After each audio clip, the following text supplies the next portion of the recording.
Sakrasheniyaga tushgan xodim ertaroq pensiyaga chiqish haqida eshitganmisiz?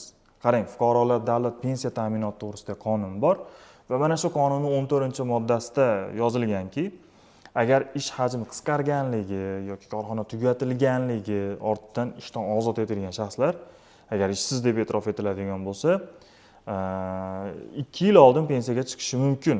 Masalan, erkaklar 58 yoshdan, agar ish staji kamida 25 yil bo'lsa, ayollar 53 yoshdan, ish staji kamida 20 yil bo'ladigan bo'lsa, ertaroq pensiyaga chiqishi mumkin.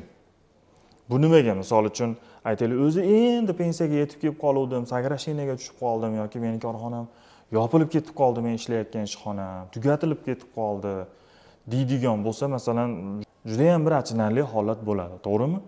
Mana shunaqangi narsalar bo'lmasligi uchun shunchalik ishlabdi endi deb qonunchilikka shunaqangi qoida kiritilgan.